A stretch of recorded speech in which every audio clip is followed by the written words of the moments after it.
কথা মানে হচ্ছে ওরা চায় আমরা বাবা সাহেবকে ছেড়ে আমরা দুর্গা, কালী, শিব, গণেশ, লক্ষ্মী এগুলো নিয়ে পড়ে থাকি, 12 মাস 13টা পূজা করতে থাকি। আমাদের সমাজে হয় কি, আমরা লেখাপড়ায় মন দিই না। বাবা সাহেব অতদূর কি ছিল, পুজো পাঠ করে গেছিল, লেখাপড়া গেছিল। এই দেশের যারা শাসক তারা চায়, দেখবেন সব পূজা যখন হয় সব প্রচুর লোক ফান্ডিং করে, বড় বড় পান্ডাল, ডেকোরেশন, লাইটিং, ডিজে চলছে, মদ খাচ্ছে, নাচছে।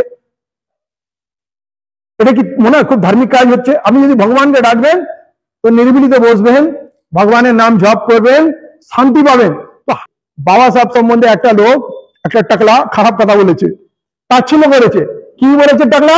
বলছে যে আজকাল एक फैशन चला हुआ है, जिसको देखो अम्बेडकर अम्बेडकर अम्बेडकर अम्बेडकर, কিন্তু তোতলা ঠিক মতো अम्बेडकर उच्चारण करते पारे ना, अम्बेडकर अम्बेडकर। इतना बार अगर कोई भगवान का नाम लेता तो 7 जन्म तक स्वर्गवासी हो जाता, स्वर्ग उसको लाभ हो जाता। কথার কি মানে জানো? শান্তি আসে কি নাকি ভিতরটা ধকপক ধকপক করতে থাকে, মানে এরা হার্ট ফেল হয়ে যাবে? কেমন পূজা পাঠ হচ্ছে বলুন তো? আসলে এরা চায় আমরা এই কাজগুলো করি, সারা বছর একটার পর একটা পুজো, পুজোর শেষ নেই, পুজো বেড়ে চলেছে। সারা বছর আমরা পুজো পাঠ করব, আর পুজোয় আমার যত টাকা পয়সা সব লাগিয়ে দেবো খাওয়া দাওয়ায়। আমার ছেলেটা যে পড়াশোনা করবে, তার যে কাগজ কলম চাই, তার মোবাইল চাই, তার কম্পিউটার চাই, তার স্কুলের ফিস চাই, আরো বেশি দূর পড়াশোনা করবে, তারা চায় না। বাবা সাহেব কি করলেন? বাবা সাহেব একসময় ঘোষণা করলেন, আমি এই হিন্দু ধর্ম ত্যাগ করলাম, আমি ছোট জাতে জন্মেছি, ছোট জাতে মরবো না। তিনি বৌদ্ধ ধর্ম গ্রহণ করলেন। বৌদ্ধ ধর্ম কেন গ্রহণ করলেন? শুধু এইটা বলার জন্য যে আমি আর হিন্দু নই। এমন নয় যে বাবা ওই বৌদ্ধ মঠে গিয়ে বসে থাকতেন আর নাম জপ করতেন। তিনি দেশ চালাতেন, কাগজ কলম খুঁজতেন, সংবিধান লিখতেন, জাতিকে এগিয়ে যাওয়ার রাস্তা করতেন, স্কুল কলেজ ইউনিভার্সিটি করতেন। কারণ এই পথটা গেলে উন্নতির পথে যাবে। বাবা সাহেব বলেনি, যেটা আমাদের ভাই চন্দ্রশেখর আজাদ রাম মন্দিরের ব্যাপারে উদ্বোধন হলো, তো ওনাকে জিজ্ঞেস করেছিল, ভাই आपका प्राण प्रतिष्ठा हुआ राम मंदिर का, सारे देश विदेश से लोग आए, आप क्यों नहीं गए? बोले उधर जाके मैं क्या करूंगा, भीख मांगूंगा। बाबा साहब ने बोला तुम्हारा तकदीर खुलेगा स्कूल से, मैं पढ़ूंगा लिखूंगा, स्कूल में जाऊंगा, मंदिर में क्यों करने जाऊंगा? मंदिर में तो पुरोहित आप बन के बैठे रहोगे। আমাদের সমাজের লোক এখনো বোঝেনি এই এত মন্দির এত পুজো করা হয়েছে আমাকে ব্যস্ত রাখার জন্য, আমার সময় নষ্ট করার জন্য, আর ওতে আমার সব পুঁজি আমি লাগিয়ে দেবো। আজকে দেখুন দিন রাত এই মসজিদে দরগা, এখানে মারপিট করতে হবে, ওখানে ভগবান বেরোচ্ছে, এখানে ভগবান। পলিসিটা কি? দুনিয়া চাঁদে চলে গেল।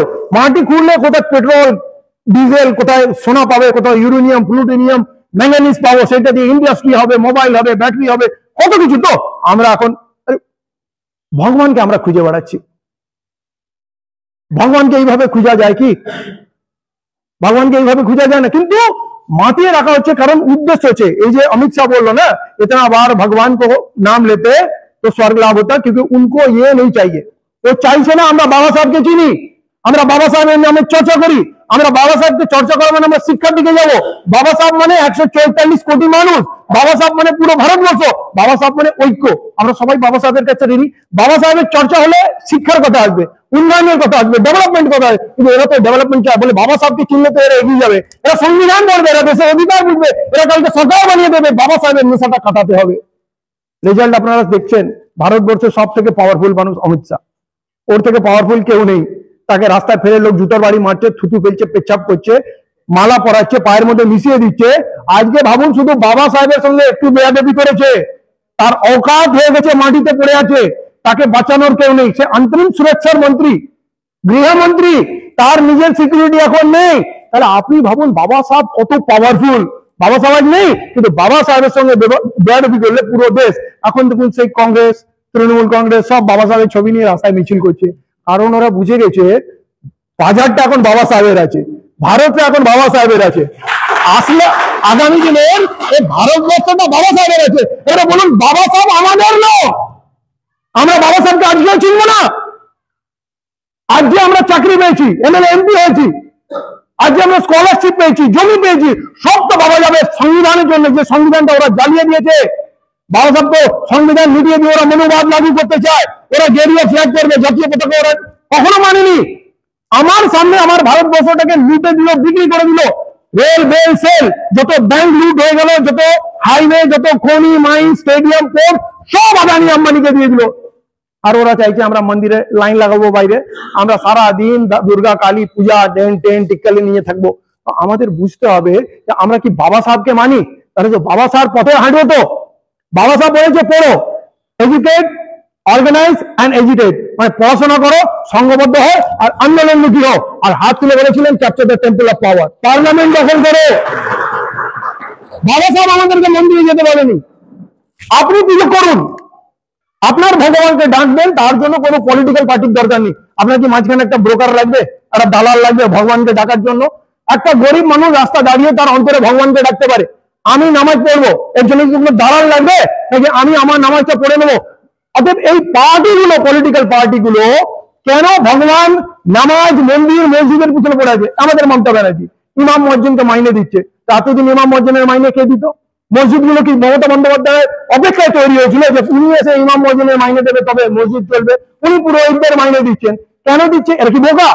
উনি জগন্নাথ মন্দির করছেন দীঘায়, উনি সাগর মেলায় 2000 কোটি খরচ করছেন, 3000 কোটি কেন করছেন? কারণ যতদিন আপনারা ধর্মে ডুবে থাকবেন ততদিন ওদের লুটতে সুবিধা হবে। দেশের কি বিক্রি হয়ে গেল, কি লুট হয়ে গেল আপনার জানার দরকার নেই। এটা কার সম্পদ? আপনার সম্পদ। এই দেশটা আপনার সম্পদ। এরা কোথায় এনে দাঁড় করিয়েছে? আজকে 12 ঘন্টা 14 ঘন্টা লেবার কাজ করে ফ্যাক্টরিতে, যেটা লেবার অ্যাক্ট ছিল 8 ঘন্টা আপনি কাজ করবেন, তার বেশি কাজ করলে আপনি ডবল পে পাবেন পার ঘন্টায়। ওভার টাইম গান হয়ে গেল। আপনার কোনো ছুটি বলে কিছু নেই, আপনার অ্যাক্সিডেন্টাল বেনিফিট নেই, আপনার গ্র্যাচুইটি নেই, আপনার প্রভিডেন্ট ফান্ড নেই, আপনার পেনশন স্কিম নেই, কিছু নেই। আপনি একটা মেশিন, যতক্ষণ কাজ করবেন, প্রোডাকশন করবেন, পয়সা পাবেন, না হলে তুলে আপনার মতো কাছাকাছি ওরা বাইরে ফেলে দেবে। 12 ঘন্টা ডিউটির পর কারখানায় যেতে আর কারখানা থেকে আসতে আরো কম করে 2 ঘন্টা লাগে, 14 ঘন্টা। 14 ঘন্টা চলে যাওয়ার পর আপনার কাছে থাকে কি? আপনি রাত্রে আসলেন, কোন রকম খেয়ে ঘুমালেন, পরের দিন ভোরবেলা উঠে ছুটছেন। আপনার ছেলে কোথায়, আপনার মেয়ে কোথায়, আপনার বউ কোথায়, আপনি কিছু জানেন না। আপনি কারখানায় না গেলে আপনার চাকরি চলে যাবে, আর আপনি কারখানা থেকে পয়সা যদি না নিয়ে আসতে পারেন আপনার বউ পালিয়ে যাবে। আপনি কোন দিকে, কোন জায়গায় সমাজটাকে দান করিয়েছে? এই যে সমাজকে ভেঙেছে, আপনাকে একটা কৃতদাস, বাবা সাহেব যে দাসত্ব থেকে আমাদের বঞ্চিত করেছিল, আপনাকে আবার কৃতদাস করা হয়েছে। আপনি গোলাম, আপনার স্বাধীনতা নেই, আপনার আত্মীয় স্বজন নেই, আপনার বন্ধু বান্ধব নেই, আপনি সংগঠন কি করে করবেন? আপনাকে চাকরি থেকে বার করে দেবে, আপনি অসুস্থ হলে ছুটি নিতে পারবেন না। আপনি 300 টাকায় কাজ করছেন, 250 টাকায় একজন কাজ করার জন্য দাঁড়িয়ে আছে, এরপর তাকে চান্স দেবে। অতএব আপনার লেবার অ্যাক্ট ফিনিশ। কৃষকদের ধ্বংস করার জন্য কৃষি বিল এসেছিল, 3টে কালা কানুন, সেটা আমি সুদীপদা 1 সপ্তাহ গাজীপুর বর্ডারে ছিলাম, আমরা শিখদের, পাঞ্জাবিদের, জাটদের মাঝখানে ছিলাম। ওদের কাছ থেকে শিখেছিলাম লড়াই কাকে বলে, ইউনিটি কাকে বলে, পাওয়ার কাকে বলে। হুড্ডা সরকারের হরিয়ানাতে মুখ্যমন্ত্রী নামবে, হেলিপ্যাড ভেঙে উড়িয়ে দিল, এরা নামতেই দেবো না। বড় বড় মুখ্যমন্ত্রী মঞ্চ ভেঙে উড়িয়ে দিচ্ছে। আমরা তো ভাবতেই পারি না, আমরা তো থানার কনস্টেবলকে দেখে ভয় পাই, ওরা মুখ্যমন্ত্রীকে ভয় পায় না। ইউনিটি এত জিনিস, দেশ আমার, জমিন আমার, মেহনত আমার, ফসল আমার, আর দাম ঠিক করবে তুমি? আদানি আম্বানি যা দাম দেবে সেইটা আমি দেখবো? মানো না। যখন পেটে রাত পড়ে না, পেটের থেকে বড় ভগবান কিচ্ছু নেই, তখন সারা দুনিয়ার সঙ্গে মানুষ লড়তে রাজি হয়ে যায়। আমরা কবে লড়বো? আমাদের তো কমান্ডারও এসে গেছে। চন্দ্রশেখর আজাদ 4খানা গুলি খেয়েছে আমাদের হয়ে লড়াই করার জন্য। ওকে কতবার জেলে নিয়ে গেছে, একবারে 250-300 ডান্ডা মেরেছে, কোমরের হাড় তার সরে গেছে, আমি নিজে দেখেছি, তার ট্রিটমেন্ট করেছি, তার পায়ের নখ গুলো উপরে দিয়েছে, কি কষ্ট। তারপরে বুক চিঠি আছে, বলছে আখরি বুন তক दूंगा, লড়াই নেই छोड़ूंगा, मैं बिकने वाला नहीं और झुकने वाला नहीं। এরকম নেতা শত শত বছরে একবার এরকম নেতা জন্মায়, এরকম নেতা জন্মার পর আমরা ভয়।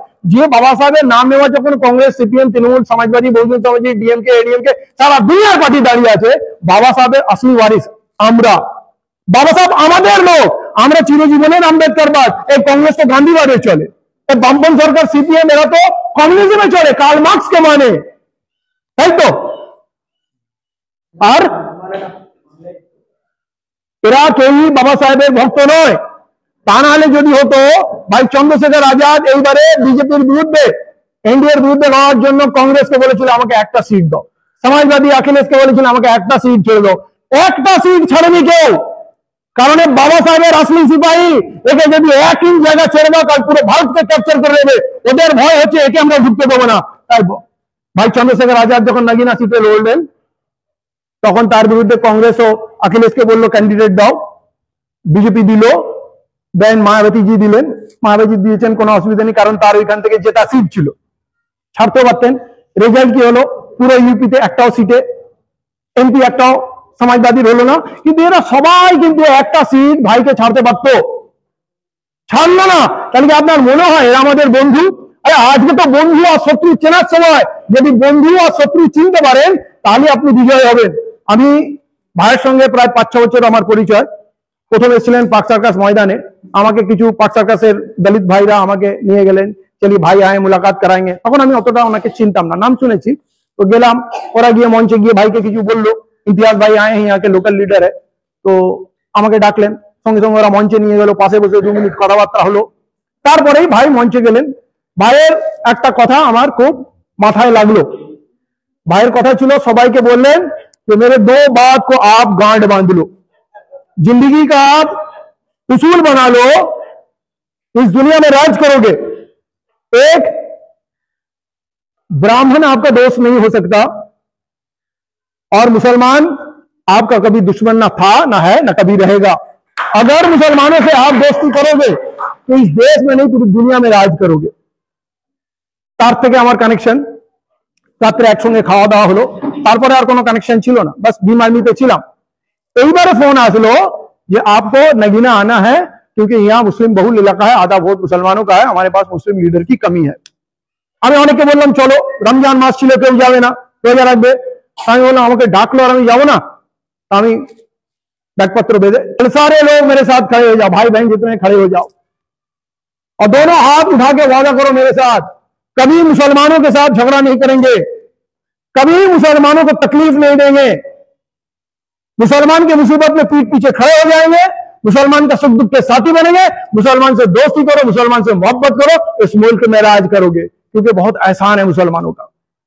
अगर ये मुसलमान ना होते तो बाबा साहब नहीं मिलते, अगर ये नहीं मुसलमान होते तो बाबा साहब संविधान नहीं लिखते, अगर ये मुसलमान नहीं होता तो ज्योतिराव फुले स्कूल नहीं बना पाती, क्योंकि फातिमा शेख ने उसको घर और जमीन दिया था। अगर मीर उस्मान अली नहीं होते हैदराबाद के निजाम, तो बाबा साहब को 56 बीघा जमीन दिए थे महाराष्ट्र में कि दलितों के लिए आप स्कूल कॉलेज वहां बनाओ। जब जब जरूरत पड़ा मुसलमान हमारा साथ दिया। तो ये कर्ज उतारने का वक्त आए, मुसलमानों के साथ दोस्ती करो। প্রতিটা মিটিং এইভাবে শপথ করিয়েছে।